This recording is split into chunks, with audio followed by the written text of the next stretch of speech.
Good afternoon for everybody who's joining. We'll wait just another few seconds while everybody joins, and then we'll get started.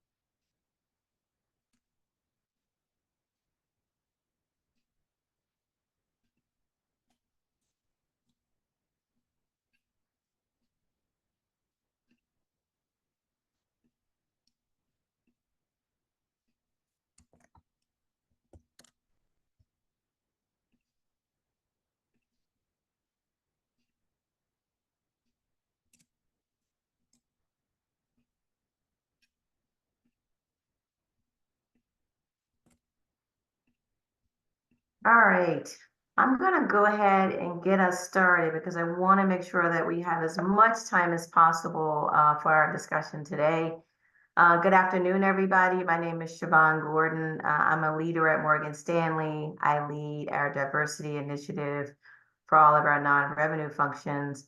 And I'm really excited to welcome all of you to our Why We Lead Roundtable, where we're going to have an opportunity to hear about some very important research. I'm honored to have a chance to kick off what's going to be a great event. And personally, I'm excited to hear about this research as well, having two daughters of my own, and looking forward to hearing some more information on how we can empower the next generation of women and gender expansive leaders. I want to thank Girls Leadership and Simone Marion for the continued partnership between Girls Leadership and Morgan Stanley. Our firm is thrilled to have been partnering with Girls Leadership since 2020. We've sponsored some key research, including Ready to Lead, which explored factors that deeply impacted the Black and Latinx girls' leadership identity, aspiration, and skills. And of course, now, Why We Lead, understanding and supporting the leadership of AANHPI girls and gender expansive youth, which is the first ever national study of AANHPI girls and gender expansive youth, which is a bit of a shocker that it's 2024 and this is the first time that we're doing this, as Simone points out, but I'm glad that Girls Leadership is doing it. I wanted to extend a special thank you to the Youth Research Council, or the YRC, who led this very important research and made this report possible and made sure that we stayed true to the nothing about us without us, making sure that any study we do about a specific demographic group, particularly a marginalized group, needed to be led by this group. So special thank you to the YRC. As we think about growing our relationship with Girls Leadership, one of the ways that, being able to continue to partner on this thought leadership work and amplifying this great work to our employees and our partners and our society at large is a way that we stay true to one of our core values at Morgan Stanley, which is commit to D&I. One of the ways that we continue to do this is by investing in the programs and research that we need to be able to do that, to commit to D&I in the communities that we are a part of, but also the communities where we serve. Our Institute for Inclusion is one way that we do that, and Simone actually sits on our IFI board, and so we're lucky to have her voice as we think about the best way for us to be able to do this work and to champion research like what we're about to hear about. So with that, I won't take up too much more time. I'm excited to hear more about the learning and the collaborating that we're going to do here today. I would encourage those of you who've joined us to use the chat. Use the chat as a way to talk about the research and to continue the conversation within the chat. And then I'll also say that you're welcome to take screenshots of what you're going to see today. We want you to be able to do that and to share it on social media so that we can continue to amplify this very important research. So with that, I'm going to turn things over to our moderator for today, which is Vicki. Vicki, turning it over to you. Thank you so much, Siobhan, and thank you so much again to Morgan Stanley for all your support with all the previous research study and this upcoming research study as well. I'm very honored to be here today to moderate today's conversation. My name is Vicky Tung. I've had the honor of being on the advisory council the last couple of years and had the opportunity to work really closely with the Youth Research Council and also with the Alliance for Girls. And so today we have a dynamic panel. The Youth Research Council is made up of 17 amazing girls and women from all around the country representing the Asian American, Native Hawaiian, and Pacific Islander American community. And we have 3 of our dynamic panelists here today, and we'd love for them to introduce themselves and tell us a little bit about who you are and what led you to be part of the Youth Research Council. And I'll kick it off to Nikita first. Yeah, hi everybody. So excited to see everyone here today. You'll have to excuse me if I cough. I'm just having a little bit of a dry throat. My name is Nikita. I just graduated high school. I'm in sunny San Diego. And my parents immigrated here shortly before I was born. They're from India, so I am, depending on how you classify it, a first generation or a second generation American. I'm very passionate about creating like inclusive spaces, and what drew me to this study was kind of just observing family dynamics throughout the years and also noticing differences between cultures. And I'm very interested in kind of understanding behavior and the processes, like the biological processes behind behavior. So being drawn to research and then also seeing it related to AANHPI girls and gender-expansive youth leadership, which is also like another interest of mine. Like seeing that all come together in one thing just felt like fate. And I don't even believe in fate, but it felt like fate. So yeah, I'm gonna pass it off to Roxana. Okay, hello everyone. May peace and blessings be upon you. My name is Roxana. My pronouns are she, her, hers. I'm a first-gen working-class Bengali Muslim. My mother also immigrated from Bangladesh, and I'm currently a junior in Baruch, majoring in public affairs, minoring in law and policy. Located in New York City, so if anyone's here, please don't hesitate. I'll be around to like just hang out. I'm a youth organizer. I also am like an artist, but I don't really show that work. But I love organizing for collective liberation for Black, Brown, and Indigenous people from across many different places in the world. I work with fighting against gender-based violence, educational inequities, pushing for radical rest, and restorative justice or healing. What drew me to this study is that I really wanted to see community within the AANHPI diaspora, to meet other young and influential AANHPI girls and gender-expansive youth, as well as, you know, some of the fellow peers you're going to meet, Nikita and Yeji. And though I was born and raised in New York City, I didn't really attend school with too many AANHPI students that, so I was only, exposed to other minorities and white students. So I was exposed to the atmosphere there. And while I did enjoy my experience, I was still seeking to participate and also experience working with with the AANHPI community. And yeah, I wanted to build the community and just learn to speak for my people, tap into my leadership, find out what's going to happen with this research. And yeah, the Youth Research Council exceeded my expectations. Like, we established a safe space, a welcoming community with all that I've learned from doing this study. For the course of 2 years, I'm really glad to be here today and share my experiences with you all. So I'll pass the mic to Yaji. Thank you, Roxana. So I'm Yechi. I'm, I guess, a high school senior now. It's like summertime, so we're off. But I live in Maryland, and my parents immigrated here in 2004, I think, from Korea. So I identify as a second generation Korean American. What drew me to the study? So I was in 8th grade when the pandemic really struck, and we had like a whole year that was virtual. And during that year, it was all I was like stuck reading the news from like my dinner table the whole year, and I'd be seeing things about like the Black Lives Matter protests and Stop Asian Hate, and all of these things going around in the world that I felt powerless to be a part of or powerless to combat.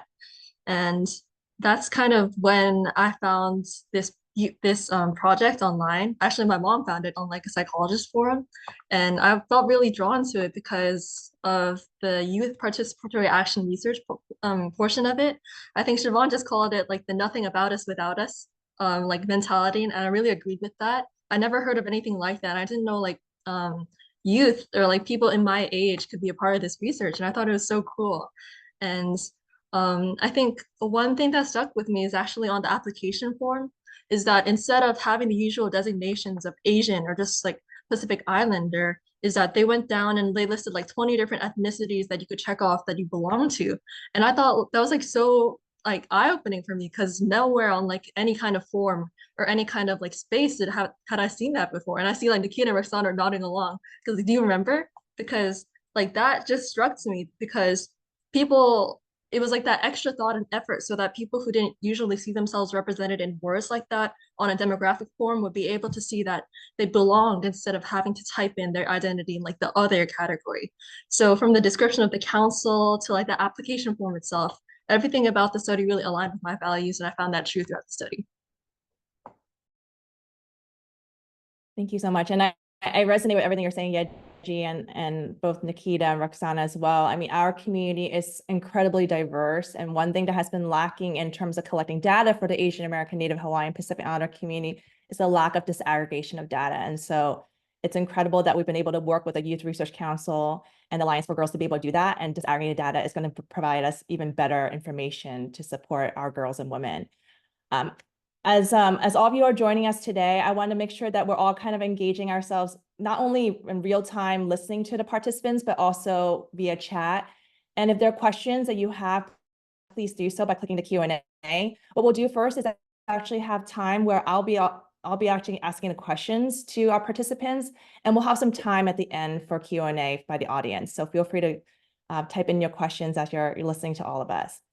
So the first question I have is, how did your identity as a leader change over the course of this project? And please feel free to share any data from the report that you want to share along with that. And I'll kick it off to Yeji first. Okay, so when I thought about it, I didn't know if it changed radically. It was more that it expanded to encompass more definitions of leadership.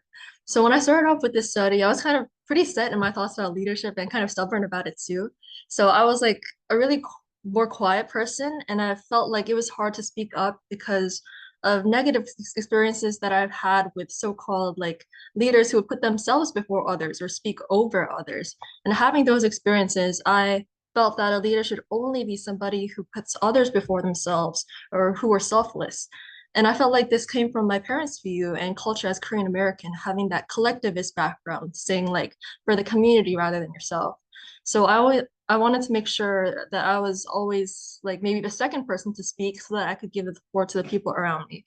And I think that view of leadership was a little moralistic and kind of black and white because in our research, our participants, when they're discussing leadership, overwhelmingly talked about leadership in two different ways, as supporting and uplifting the people around you, and also being the one to step forward and take initiative.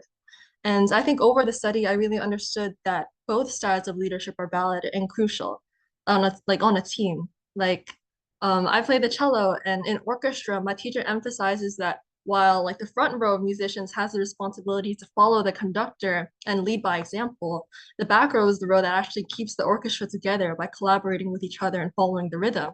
And I felt like that aligned a lot because in the context of our research, I feel like I learned the importance of being the first one to speak sometimes, whether it's in response to one of our facilitators or welcoming a participant into an interview, because being the first person to speak sometimes makes people feel the warmth and feel connected.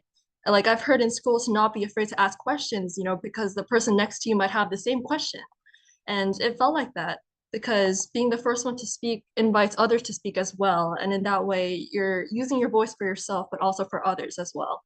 And I think another example for that was at our San Francisco launch event in April 31st, 30th, I think. And at that event, Roxana, Nikita, Momoka, and I were presenters. But we were there to share the research. And sometimes I worried that we might seem like the face of the research because even though they weren't able to be there, there were also 13 other members of the council beside us in spirit.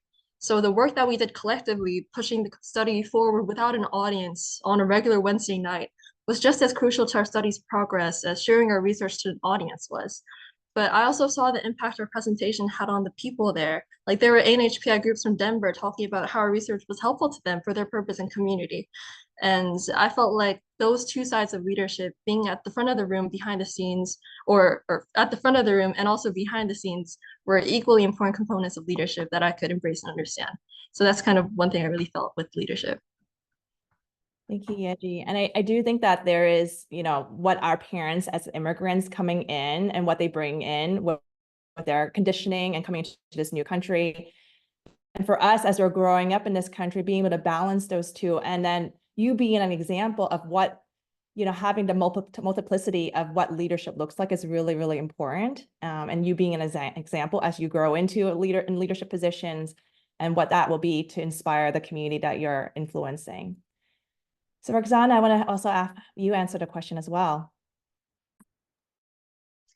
Yeah, no, I completely agree with Yeji. Like, I feel like it helped me, like, being a part of this new project. It helped me grow, expand my identity as a leader.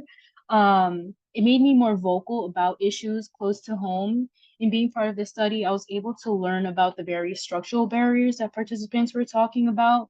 And I didn't realize that was also something that I personally struggle with in my own community. So I've been engaging in a lot of deep reflection and seeing the patterns of responses that the participants said on to how the community around me also deals with various barriers and obstacles in their lives. So I'm like teaching myself it's okay for me to ask for help when I need it, and that I shouldn't shy away from speaking about things that I want to speak about because of the fear of being silenced or experiencing being silenced. So I'll just share something that happened yesterday. Just like a quick moment. I was speaking to my younger cousin, and I noticed he was talking to me about struggling with school, and he seemed to be afraid to talk to his mother about his troubles because he was afraid to let her down or disappoint her, where I nearly cried hearing his voice sound shaky because I love him so much and I had no idea he was going through this. I mean, I told him not only was I there to support him, but I had to have like that conversation with like kind of like that uncomfortable conversation with my aunt, knowing that she is my elder, but like having these conversations is very necessary because like I noticed how he struggled for asking for help from authority figures, and he's like wants to figure everything out on his own before troubling anyone else with it. And in that sense, I also saw my younger self who was burying myself in a lot of these advanced classes, like navigating school without seeking help and just overworking myself, being afraid to ask for help, which the worst part is I thought that's how it should be. And I noticed this in the participants' responses, especially having immigrant parents who work so hard, feeling afraid to let them down because our parents worked hard to make a living here to support our academic careers, and they sacrificed so much so that if we're having a tough time, it's painful to bear because you want to make sure you can do everything to succeed.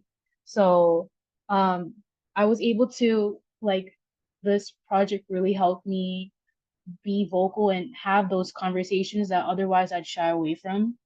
And furthermore, like this helped me reaffirm my identity as a leader who's always seeking to hear and learn from different communities. I was very excited to be able to have the honor to interview so many people from across the United States, get a little peek or like synopsis into their lives, their cultures, their environments, their relationships from the responses that they shared. And I saw myself in a lot of them. And I also saw like the diversity and all the different beautiful experiences. So yeah, and working in this project over the course of 2 years has shaped me to continue to step up, learn to take space in spaces, like in places where my presence isn't welcome, and learn to be more authentic with myself and own who I am, like on a cultural level too. Because I was, always like, I wasn't really being myself. And I noticed I was like, why should I be afraid to express, I'm a Bengali Muslim, and that, people should know more about our people. People should know more about my culture. And most important of all, like my identity as a leader changed over the course of this project by like teaching me how to work with a group of 17 like influential um young amazing people, like, and also I want to shout out Irina, Kendra, Amina for being such amazing facilitators. I was able to learn so much from them. Not only did we become good friends, but we were all able to do all of this work, launching this research study, processing and analyzing our findings in such a short amount of time, delegating tasks and working around our busy schedules. And I'm forever grateful for this experience, and I can always hold it close to my heart. And yeah, I just learned so much. So that's what I wanted to say. Thanks so much, Roxana. And I do think that, asking for help and having the collectivist mindset is such a revolution, right? Like so many immigrants come here and they become isolated from their communities, from their homeland, and coming here to have to figure things out for themselves. And for this next generation and the generations after, it's to heal that, right? And to know that like the power of community, the power of leaning on each other, for women and girls to lean on each other, it's so incredibly revolutionary. So thank you so much for sharing that. So the next question I have is to Nikita. How do you define leadership and what has shaped that definition for you? Yeah, that's a great question. The leadership like definition one is one of my favorites that we explored in our study. Me and like Roxana were able to kind of theme it and go through each of like the participant responses and assign certain themes in analyzing our data. And we noticed that what was really interesting was that it was almost like on a spectrum where some participants mentioned that they preferred more, I want to say individualistic, but individualistic isn't necessarily the right word. It's kind of like um, leaders who take initiative and make decisions for the group. And then on the other end was leaders who kind of consult the group in order to make a decision. And I say that it's on a spectrum because, of course, it's always intertwined, those two things. But what we found that was really interesting was that regardless of how our participants approached leadership in defining it, they always kept the community in the mind, and they always mentioned something about like regardless of like who's making these decisions, it's all for the benefit of like the community and for like the greater group. And you can see in that graph on the slide as well that I think over 60% of our participants mentioned that a leader is just someone who like quote brings people together to get things done. So I think that was really interesting, just seeing, as Roxana and Yeji also touched on, just that collectivist like values like shine in our definition of leadership. And I think this study is particularly impactful because a huge component of it is redefining what leadership is. I'm in India right now visiting family. It's like we get to come visit family every couple of years, and it's really nice here. It's so different because something that I've been thinking about a lot lately is just the fact that everything is grounded in community and with community in mind. Whereas back home, as much as I love my home, like it is a little more individualistic and it does feel a little more lonely. And I think the biggest thing is that we're always feeling like we have to live up to this standard or this expectation that is set by like the stereotypical, let's say, definition of leadership, for example, right? So with this study redefining what leadership even is, I think that's so so impactful, of course. And what we found, to reiterate, is just the fact that we're leading with those collectivist values and keeping the community in mind. And with that, I also want to transition into just like the implications of this. I'm sure we all know, like just your presence here shows that you care. But just to like really emphasize it, just being able to redefine leadership and open up a lot more doors to see yourself as a leader. I think that's particularly impactful because when I was in middle school, elementary school, I was always kind of seen as like the quiet one and passed over for leadership opportunities. So I really think that if when I was younger, had access to this new definition that, oh, you just have to keep the community in mind, or just like a broader definition of leadership, I would see myself as a leader. And it really just takes that catalyst to see yourself as a leader, to be able to identify as a leader as well. Before I start yapping, I have one quick quote to share that I found down here is the biggest discrepancy between students and teachers' perspectives in defining a leader is as someone who is, quote, in charge of other people and makes decisions that affect them. And that was agreed by 47% of youth and 73% of teachers. So it's very clear here that we really are hoping for like a more broadened definition of leadership. And I'm really hoping that for those who come after me, especially my younger cousins who are in elementary school and middle school, I'm really hoping that they can identify as a leader with more of a broadened definition, regardless of whether they're quiet or not. Yeah. Thank you so much, Nikita. And the truth is everyone's a leader. We just all have to figure out kind of our role, right? Roxana, you kind of had started talking about this in your previous, answering this question in your previous question and answer, but would love for you to share more as well. Yeah, I'm mirroring what Nikita and Yeji's saying. Like, as you know, they mentioned our finding for folks' definition of leadership was like placed on a spectrum from individualistic to collectivist values. And like, just to uplift it, that community was a common denominator. And I find it also like I can apply that to my personal definition of leadership. And yeah, if folks haven't, please take a look at the report. So the identities that I hold has shaped the definition of leadership for me, as well as the environment around me and the people in my life. Like being part of this YRC and then organizing with Girls for Gender Equity, Sadie Nash, New Yorkers Against Gun Violence, I was able to see leaders with diverse characteristics all around. I saw so many vocal peers around me. I saw people work behind the scenes. I saw so many people that had their communities as a backbone of their work. I also saw people who took initiative and was able to take charge of many things. And so once again, to mention being a first generation Bengali Muslim American woman, I try to stay authentic to myself as possible, which is an aspect of my leadership, is to be firm in my beliefs and stand strong on my ground. And, you know, being a community organizer at heart, being an artist, and like, you know, doing this work for the community is important to me. And it's also important to remember that there's other people that are also like me. So, with that in mind, like leadership to me is like you said, everyone is a leader in their own way.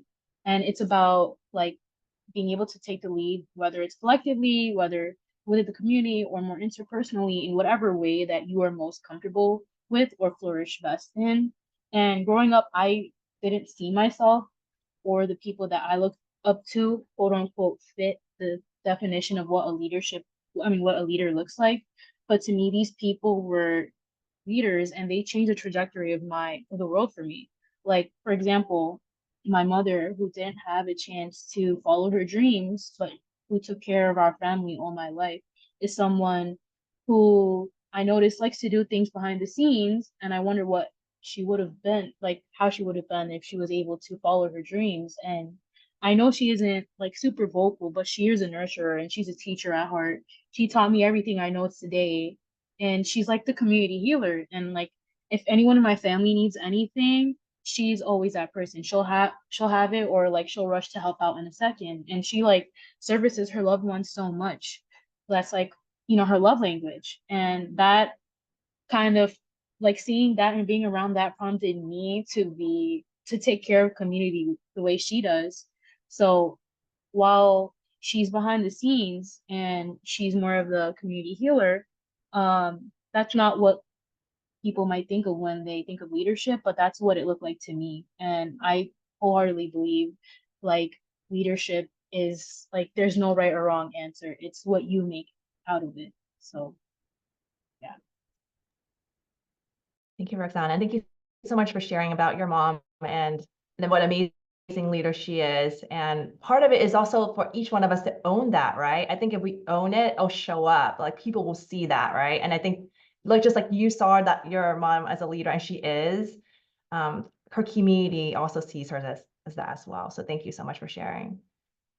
So I know there are a number of us that talked about schools. We've all been in school for the most part. And I was curious about how has your school experience has impacted your leadership development?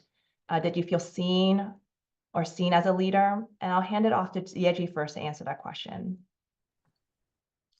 Okay, so I know that Roxana talked about being in a lot of white environments when she was introducing herself, and I kind of have the opposite situation. So my area is like, my school actually is 40% Asian American, which is like lucky in some ways, but also unlucky in other ways because it, um, there's this sense of competition all the time, and like people oftentimes like pit against each other a lot, and I don't know if this is like a phrase used, but it's like the most fire kind of comes from your own side. Like people who most other like others would look at you and think, oh, you're from like the same background, you relate a lot to each other. Like those kinds of people are most often like pit against each other, you know, minority against minority.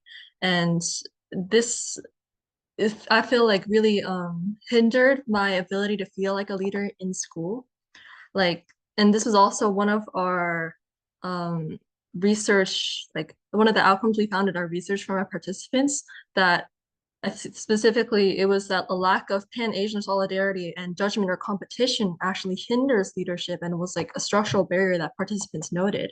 And I felt that in school once. So because I would say that none of our SGA, like Student Government Association leaders, or any of our student leaders speak with an accent or have any kind of like impediment that separates them from their white peers, like in the way they talk or the way they present themselves. And I felt that as somebody who kind of struggled with having a bit of an accent, like Korean was my first language before English, that's something I kind of struggled with, being able to speak in front of others like very naturally. And our Student Government Association president actually is one of my friends, and she is really good at speech. Like she competes in speech and debate competitions and everything using speech. And there was one thing she said to me that stuck with me because she's told me that people are scared. Like she said, people are scared of me and not scared, but not scared of you. And the way she said that kind of came off as like she implied that people being scared of her was a good thing, like a form of power and status that people were scared to approach her, viewed her as untouchable. And I felt like that was a value conflict with my definition of leadership because I personally, as a leader, wanted people to feel that I was friendly and approachable and somebody that they could share their concerns with and somebody that they could work with comfortably.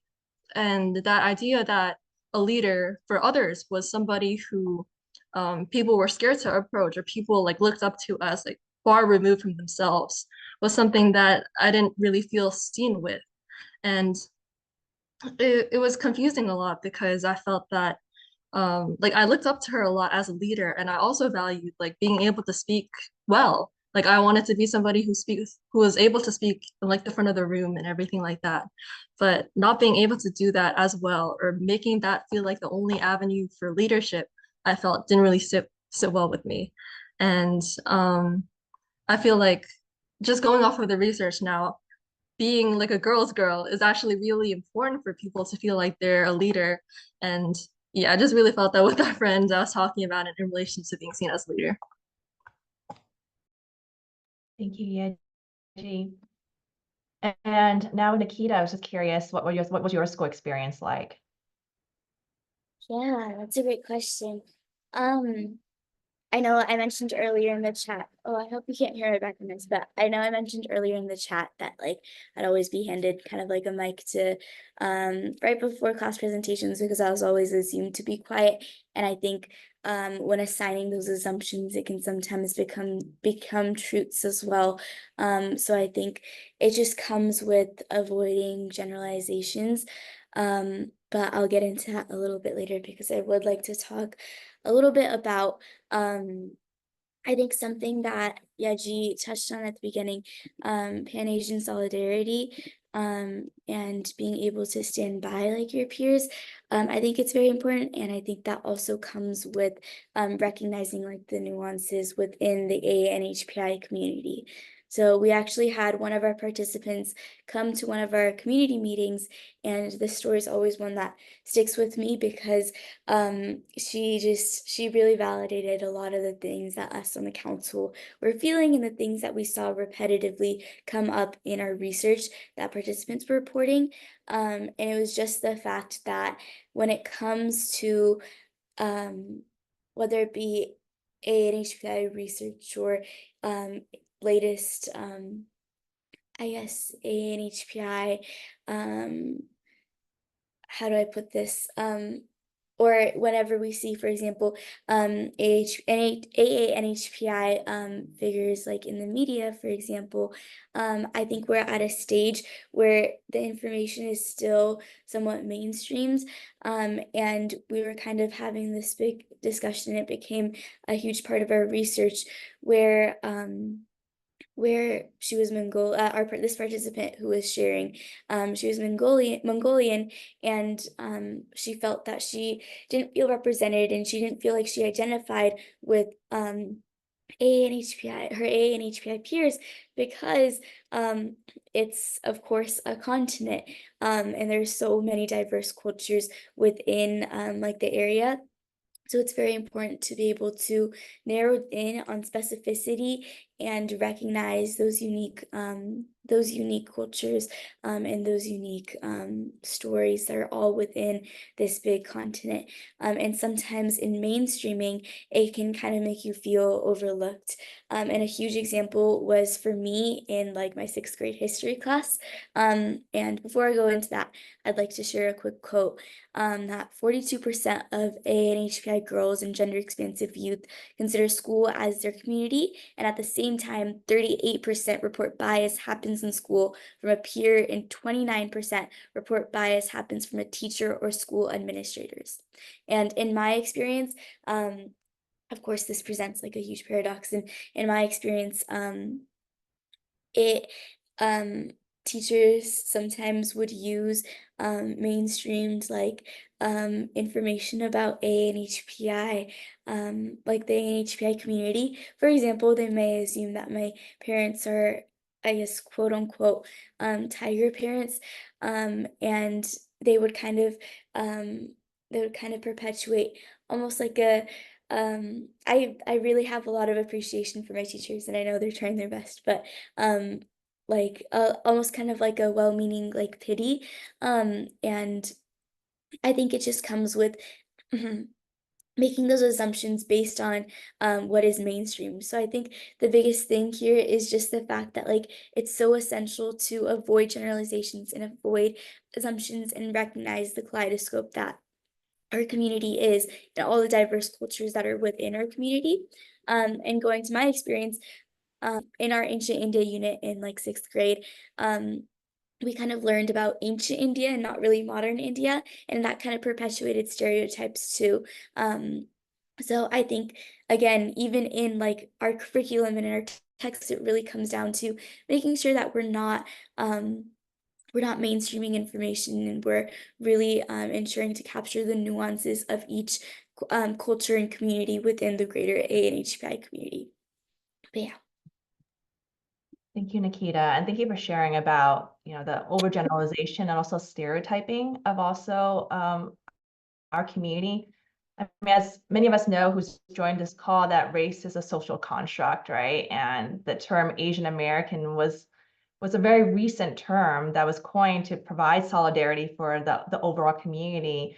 But what has come with that is also that we're grouped into one big block, and the diversity of our community is then lost. And so, my hope and our hope as a community is that people will learn more about the diversity of our community, understand the nuances, right? And so that we can make better policy decisions that will better support our community. So thank you so much, Nikita, for bringing that up. So we're wrapping up. Thank you. Yes. Sorry, Vicky. If I may, I just wanted to add a quick shameless but also very useful plug that we do have a policy brief that the YRC has been working on that we will be publishing soon. It's an education policy brief, and yeah, I recommend you check that out as soon as it like comes out. And there's like the mailing list to sign up for on the website as well. And we're really focusing on a lot of those things that are systemic to look towards those specific cultures within our greater community and disaggregate data. But there'll be more there. So just a quick shameless but useful plug. Hey, thank you, Nikita. I have one more question for the group here, but I also want to use this time to also let the attendees know that please type in your question and answers, your questions, so that I can prompt them to our panelists. But in closing, I would like to know, what is your call to action for the folks who have joined us today and for the community that you would suggest for girls and gender-expansive youth or adults? And I'll hand it over to Roxana first. Yeah, thank you for passing me the mic. One call of action that I would suggest for girls and gender expansive youth or adults is to keep talking about our findings, to continue to engage in conversation with people, not only across your community, but all around. As you mentioned, we live in a highly racialized world where there's a lot of stereotypes and different forms of oppression that limit our diverse identities within the AANHPI diaspora because we don't fit a certain box or standard, which is white supremacy. But the truth is, we must be our authentic selves and work actively against these systems. We must speak our truths and take ownership of who we are. And it starts with talking about these findings in our close circles. It starts with talking about it to the schools we attend, to the places we work at, to casual conversations with our friends, because that's like engaging in a state of critical consciousness. We have so many lived experiences, but we also have lots of joy and diverse and rich cultures that people don't know about because we were conditioned to learning whitewashed history or having whitewashed curriculum. And, I love referring to Chimamanda's TED Talk, as I've mentioned, I think in my speech as well, the dangers of a single story, because she captures the essence of how racialized stereotypes can harm how people think and interact with a certain community, and expressing the story or narrative from the people that actually make up this community actually exposes us to a new reality, which is a form of practice that we all must engage in. There's so much to learn and to share with one another, and it's important that we are having these necessary conversations with our loved ones, with our elders, even though I know it's very uncomfortable, but it's a step forward in the right direction. Our school teachers, whoever that may be, even our neighbors, because our young AANHPI girls and gender expansive youth is our future and our leaders, even if they don't know it yet. And like, we aren't a monolith, we aren't self-sufficient. So when our communities are demanding for things that they need, people must take heed for it. Yeah. Thank you, Roxana. And Nikita?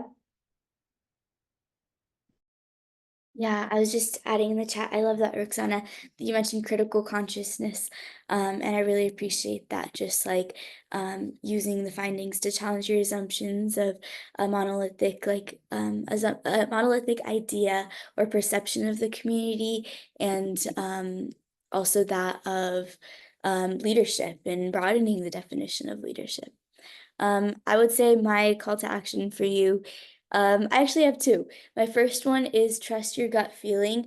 I think a huge conversation that we also have on the YRC is just that the study is very validating, because there are things that we kind of feel, and coming to this space and being able to share it and finding that other YRC members shared experiences and other participants shared experiences. And now this is actual research that is an actual report that will be translated into real world solutions. It's, again, as I mentioned, very validating. So I encourage you to trust your gut feeling, and kind of raise your voice about things that you feel are uncomfortable, and ensure that you ensure that you, as Roxana mentioned, kind of mull over these findings as well to ensure that you're challenging those assumptions and exploring those gut feelings that you may have had before, and see what potential solutions are. So that's my first one. My second one is I encourage you to be the catalyst. I know we kind of touched on this throughout like our panel, but just having that first like experience of leadership really is the catalyst for your whole leadership journey and identifying as a leader. So I encourage you as either like a girl or gender expansive youth to be able to not only find that catalyst but be that catalyst for others as well, or as an adult of course finding that catalyst and being that catalyst for us the youth or other adults as well. And when it comes to being the catalyst, I encourage you. So I've recently been I'm really interested in education, and I've been reading about Jeffrey Duncan Andrade. He teaches race and relations studies up in Oakland, and he talks about this concept of tinkering. And he basically says that in education, or just in like our spaces, sometimes we kind of take like our findings and we take this really great research and we only make like a couple changes, like surface level changes. So I really encourage you to kind of explore systems and evaluate systems. Like I mentioned earlier, like it can go as deep as a textbook, and sometimes it's really hard, or of course deeper than a textbook as well, and it's really hard to be able to break those systems. So I encourage you, please take these findings and evaluate systems to be able to really explore that, whether that's your individual system to challenge your own beliefs, like Roxana mentioned, or in your workspaces, in your personal spaces. I just encourage you to really challenge those systems. But yeah. Thanks, Nikita. And then lastly, Yeji. I totally agree with everything that Roxana and Nikita said. I'm so glad to be here with them again. Like just hearing you guys talk is amazing. I think for me personally, the one recommendation I'd say is just to be the first to reach out to others in conversation, to form a community, to mentor someone, and ask people questions about themselves and everything like that. Because people aren't leaders, not because they can't actually be leaders, but because nobody's ever told them themselves that they could be a leader. And I think that that encouragement and that just being the first one to reach out and say, hey, did you hear about this opportunity? Or hey, I really like what you said today. Like even something like that is so simple, but it can be so like life-changing for somebody, like the catalyst, like Nikita was talking about. I think that, as I'm getting older, it's easy for me to think first about like judgment. Like if I go up to a person and ask them a question, they're gonna think I'm like dumb or weird. But showing interest is actually like showing care. And the most hurtful thing isn't actual hate, but indifference. Like the truth is, I'm less hurt by somebody coming up to me and like throwing a racial slur in my face than somebody who would ignore me in like a meeting because they don't feel like my voice is worth hearing. So I think that just showing that interest and showing that care to somebody, no matter if it's somebody you know personally or somebody you met at like the library or something, like just showing that interest and care is so important to like a young person or any person in general. I think that just being the one to take that step is so helpful and like affirming to somebody. So yeah. Thank you. We got a couple of questions in the Q&A, and so I want to first ask the first one I have here is from Michael. So first, he thanks everyone for sharing your insights and being such inspiring examples of leadership. You are awesome. I also agree. What can the guys in your lives, your dads, your brothers, your uncles, teachers, classmates, friends do to be the best allies supporting Asian American, Native Hawaiian, and Pacific Islander girls' leadership?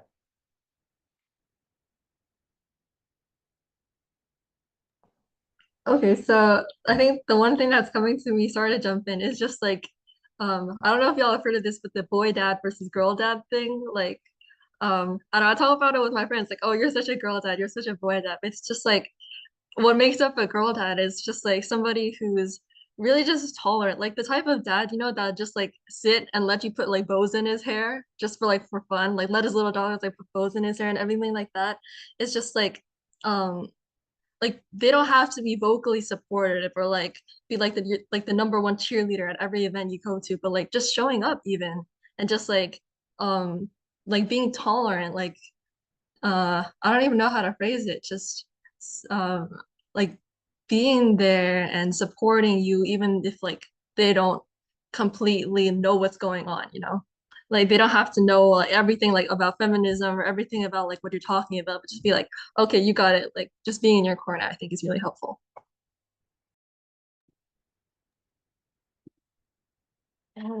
No, I love that, Angie. It really does mean a lot to be able to have like that unwavering support. And I think on that note as well, just support and encouragement to challenge the status quo. Like I I attribute a lot of um I attribute a lot of like who I am and just like my leadership journey to my dad, who always encouraged me to kind of rock the boat and like push those boundaries.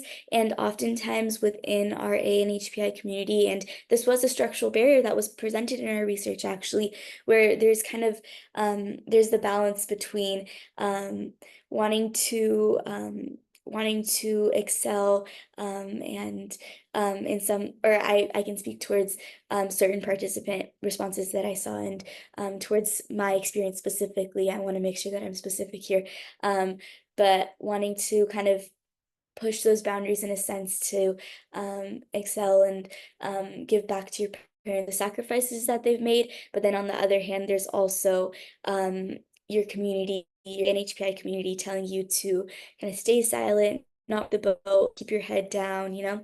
And that was a structural barrier that was one of the structural barriers that some participants did present. So I think just combating that and encouraging especially the girls and gender expansive youth within the AANHPI community who are most told to keep their head down and stay silent and not rock the boat and trying to just like cruise along you have to do. I would encourage them especially to be afraid to rock the boat, really push those boundaries, ask the hard questions, and of course, don't be afraid to say what's on your mind. I think that goes a long way, just that consistent encouragement to rock the boat. And I know I've repeated that a lot, but it really is a huge thing. Thank you so much, Nikita and Yeji. It's so important for us to have upstanders in our lives, right? And so that's something that's a call to action for everyone around us. So I think we have time for one more question. And here, were there any findings that were surprising and or counter to what you expected?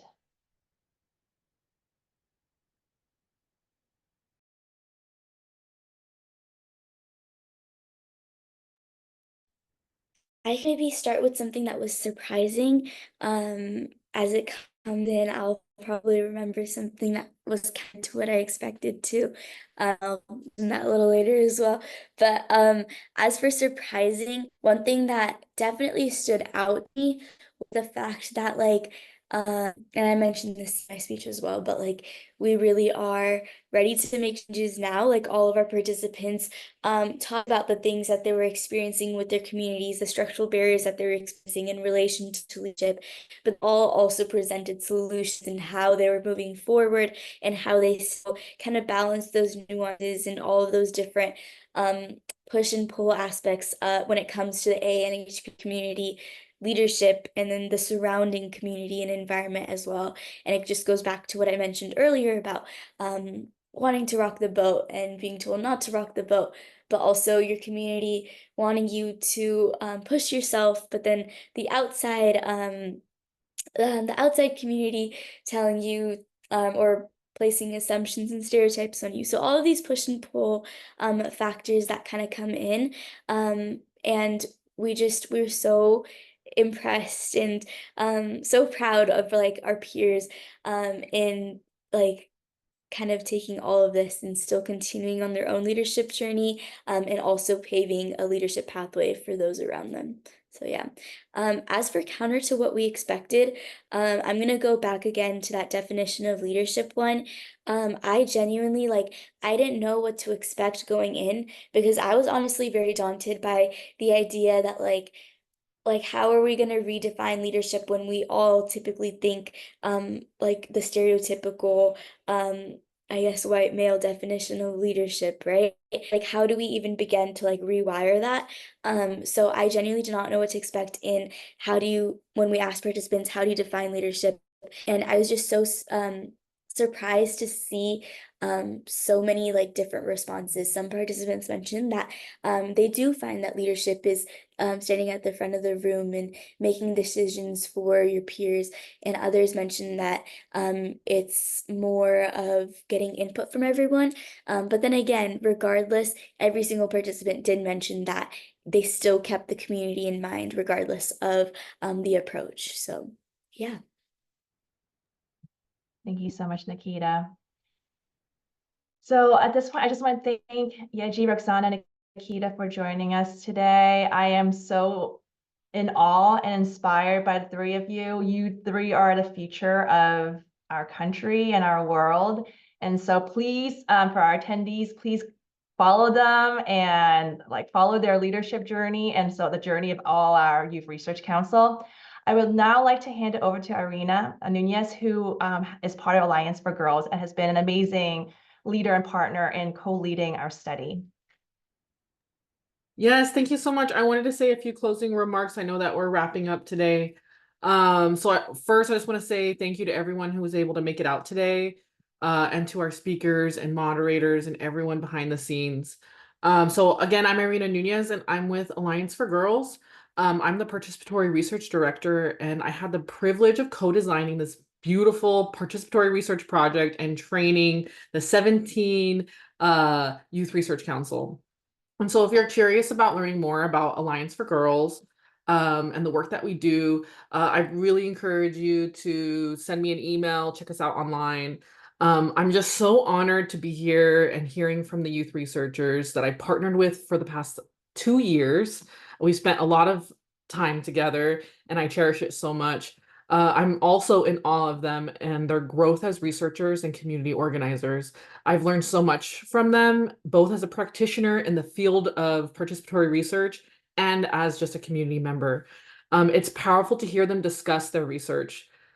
Research, like they've been talking about, isn't something that just sits on a page, right? And so it needs to create long-lasting transformative change for ourselves, our community, and our organizations that serve AANHPI girls and gender-expansive youth. So if you're inspired today, please uplift this work.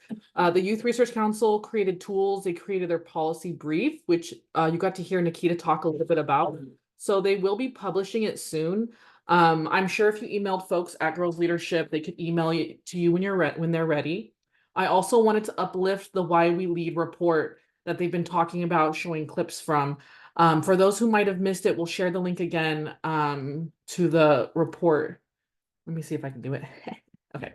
And before we end here today, I really want you all to consider donating to the Why We Lead campaign. This supports projects like this. It supports the work going forward. Girls Leadership is really a place where they're really doing amazing work. So support the campaign as much as you can, and share it. You know, if you donate what you can and just spread the word.